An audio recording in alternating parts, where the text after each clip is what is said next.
সারাদিন কাজ করার পরও কিছু মানুষ এসে যখন বলে আমরা সারাদিন ঘুমিয়ে কাটিয়ে খাই, তখন কেমন লাগে বলেন তো?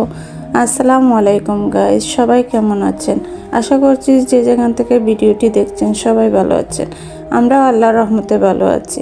এই তো সকালবেলা উঠে রমজানের জন্য সবগুলা ফার্নিচার টার্নিচার সব মুছে নিচ্ছি। যেহেতু সামনে রমজান মাস, আমার তো 2 দিন, তাই আজই সব ক্লিন করে নিচ্ছি।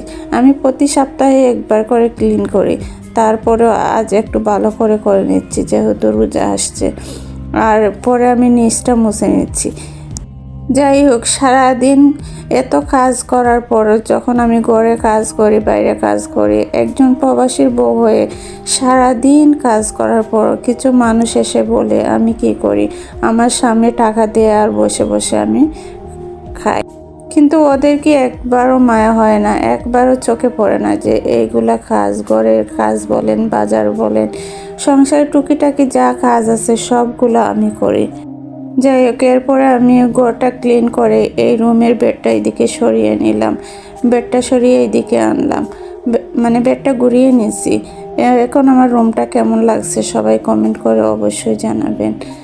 এই তো এদিকে আলমিরাটা নিয়ে এসেছি আর ওইদিকে খাটটা, এগুলো করলাম আজকে।